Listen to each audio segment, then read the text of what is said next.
Hola a todos, ¿cómo están? Muy buenos días. Un beso grandote desde Mar del Plata, Argentina, siendo las 2:43 pm. Bueno, les mando un abrazote inmenso a todos y tengo saludos cumpleañeros para Loac, que cumple 16 años, es de Lima, Perú. Marifer Romero, cumpleañera también.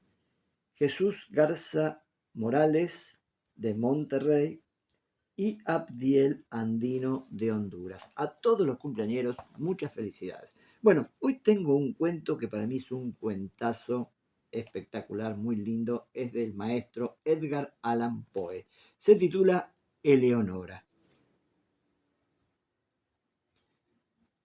Vengo de una raza notable por la fuerza de la imaginación y el ardor de las pasiones.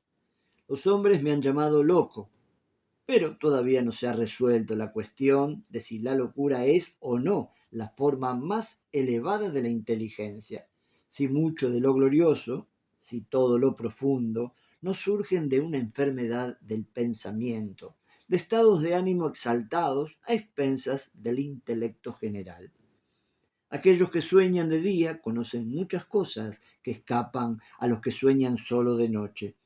En sus grises visiones obtienen atisbos de eternidad y se estremecen al despertar, descubriendo que han estado al borde del gran secreto.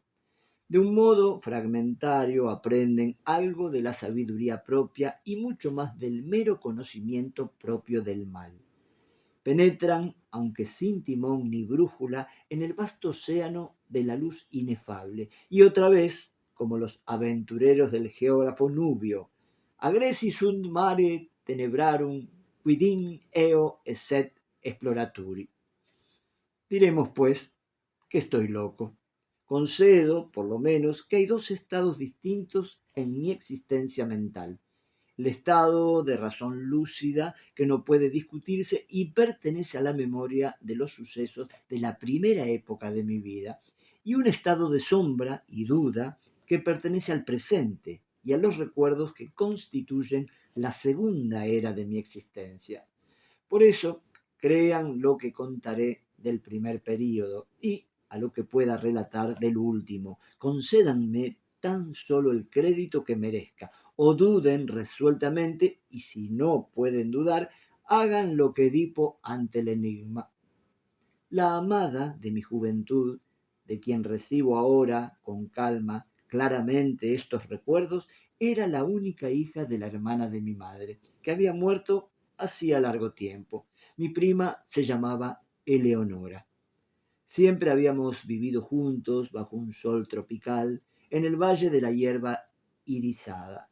Nadie llegó jamás sin guía a aquel valle, pues quedaba muy apartado entre una cadena de gigantescas colinas que lo rodeaban con sus promontorios, impidiendo que entrara la luz en sus más bellos escondrijos. No había sendero hollado en su vecindad, y para llegar a nuestra feliz morada era preciso apartar con fuerza el follaje de miles de árboles forestales y pisotear el esplendor de millones de flores fragantes.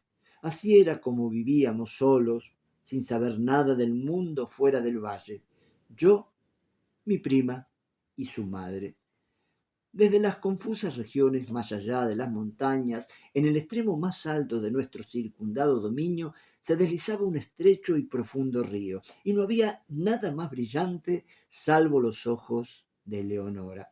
Y serpeando, furtivo en su sinuosa carrera, pasaba, al fin, a través de una sombría garganta entre colinas aún más oscuras que aquellas de donde saliera. Lo llamábamos el río de silencio, porque parecía haber una influencia enmudecedora en su corriente.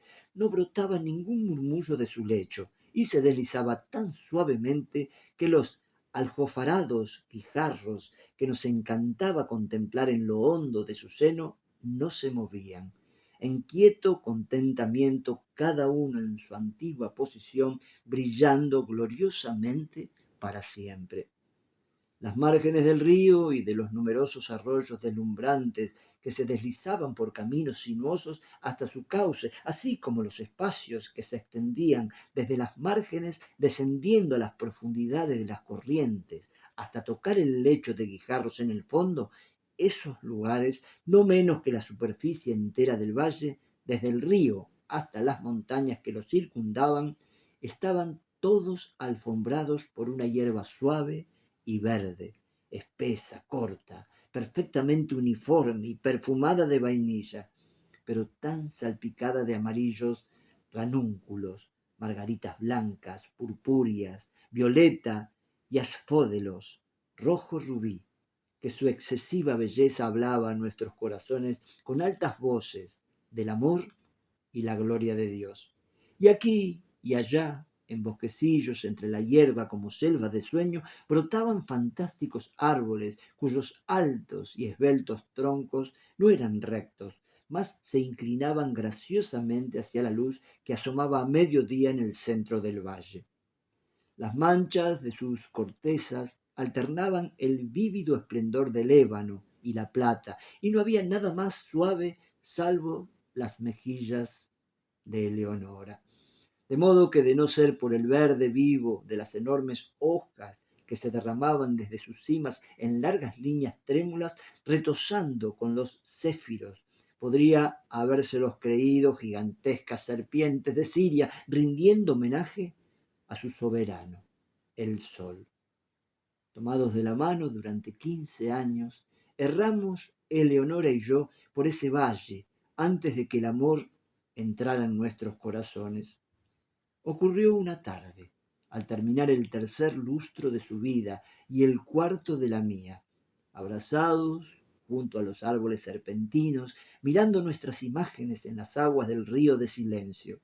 Nos dijimos una palabra durante el resto de aquel dulce día, y aún al siguiente nuestras palabras fueron temblorosas, escasas.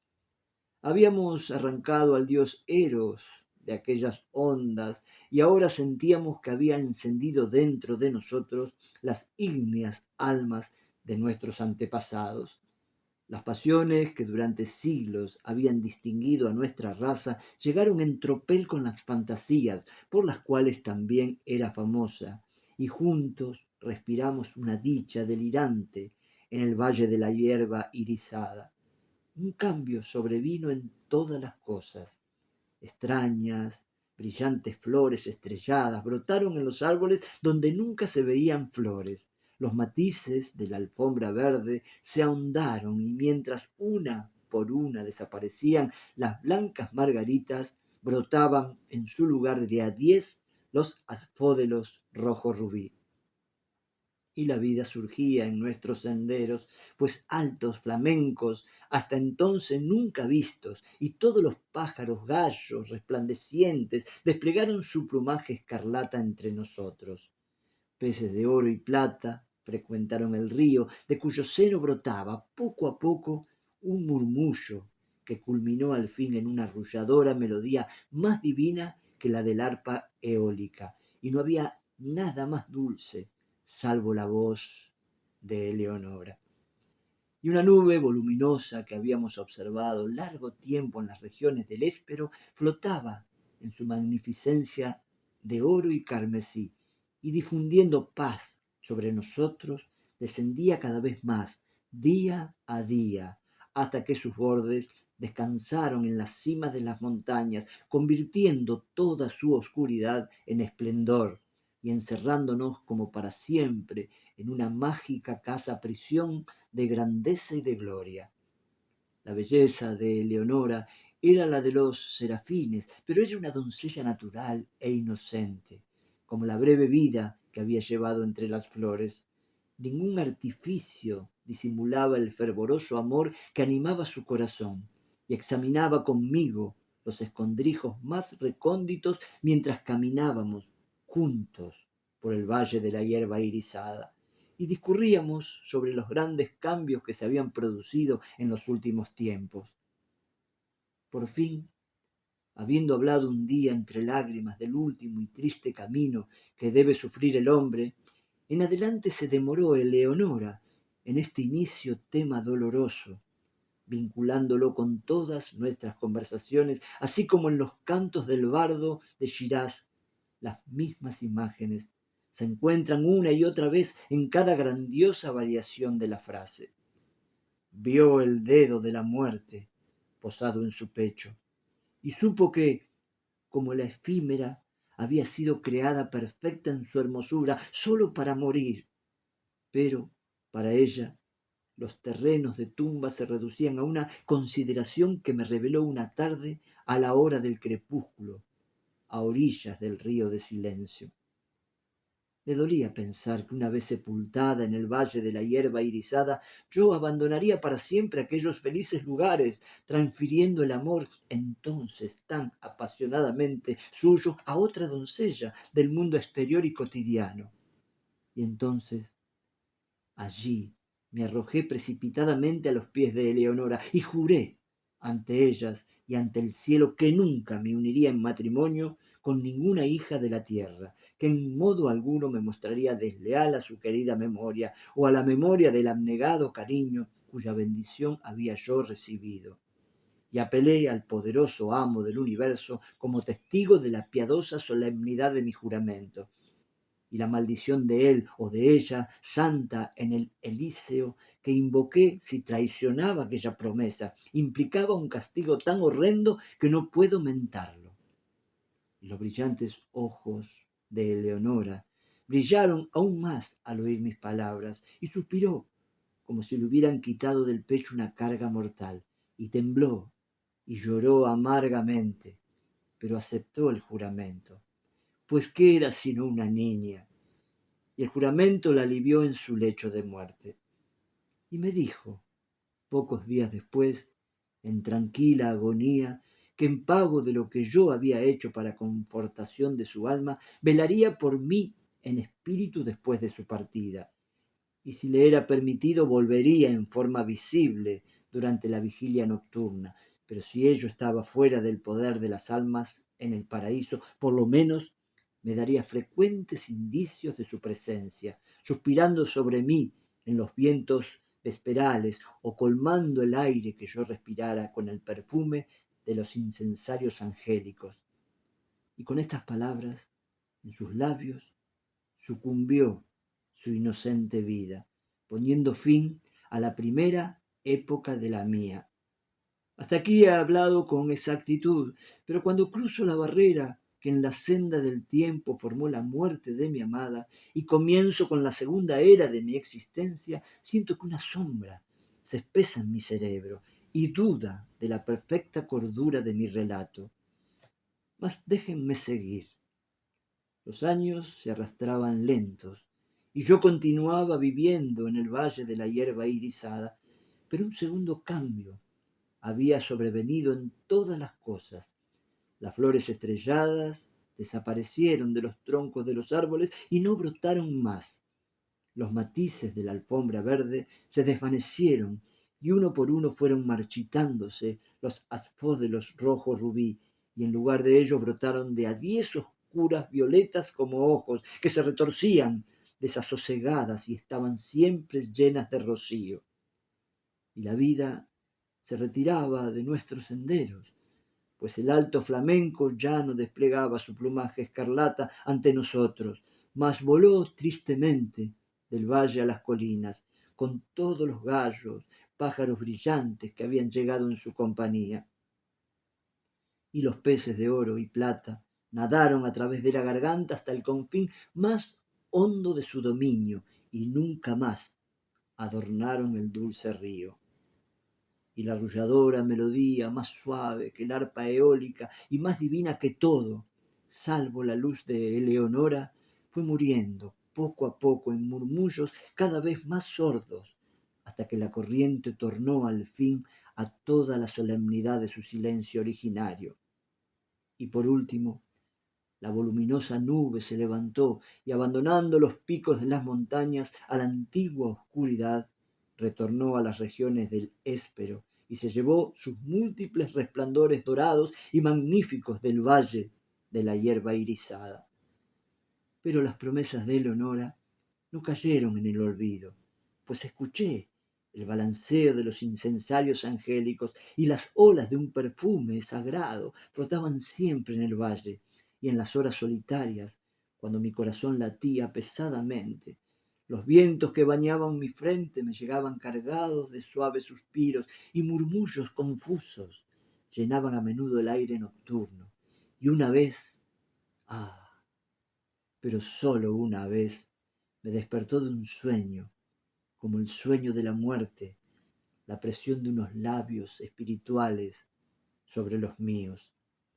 Pero aún así rehusaba llenarse el vacío de mi corazón. Ansiaba el amor que antes lo colmara hasta derramarse. Al fin, el valle me dolía por los recuerdos de Leonora y los abandoné para siempre en busca de las vanidades y los turbulentos triunfos del mundo. Me encontré en una extraña ciudad donde todas las cosas podían haber servido para borrar del recuerdo los dulces sueños que tanto duraran en el valle de la hierba irisada. El fasto y la pompa de una corte soberbia y el loco estrépito de las armas y la radiante belleza de la mujer extraviaron e intoxicaron mi mente. Pero aún entonces mi alma fue fiel a su juramento y las indicaciones de la presencia de Eleonora todavía me llegaban en las silenciosas horas de la noche. De pronto cesaron estas manifestaciones y el mundo se oscureció ante mis ojos y quedé aterrado ante los abrasadores pensamientos que me poseyeron, ante las terribles tentaciones que me acosaron, pues llegó de alguna lejanísima tierra desconocida a la alegre corte del rey a quien yo servía, una doncella, ante cuya belleza mi corazón desleal se doblegó enseguida, a cuyos pies me incliné sin una lucha, con la más ardiente, con la más abyecta adoración amorosa. ¿Qué era en verdad mi pasión por la jovencita del valle en comparación con el ardor y el delirio y el arrebato éxtasis de adoración con que vertía toda mi alma en lágrimas a los pies de la etérea Ermengarda? Ah, brillante serafín, Ermengarda, Ermengarda. Y sabiéndolo, no me quedaba lugar para ninguna otra. Ah, divino ángel, Ermengarda. Y al mirar en las profundidades de sus ojos, donde moraba el recuerdo, solo pensé en ellos y en ella. Me casé. No temí la maldición que había invocado a su amargura, no me visitó. Y una vez, pero solo una vez, en el silencio de la noche, llegaron a través de la celosía los suaves suspiros que me habían abandonado y adoptaron la voz dulce, familiar, para decir: duerme en paz, pues el espíritu del amor reina y gobierna. Y abriendo tu apasionado corazón, Ermengarda, estás libre, por razones que conocerás en el cielo de tus juramentos a Eleonora. Espectacular cuento de Edgar Allan Poe. Hermoso. Realmente a mí me encantó muchísimo. Espero que les guste y mañana o a la tarde hacen los comentarios. Les mando un beso grandote y nos encontramos mañana martes con un nuevo cuento. Un gran abrazo para todos.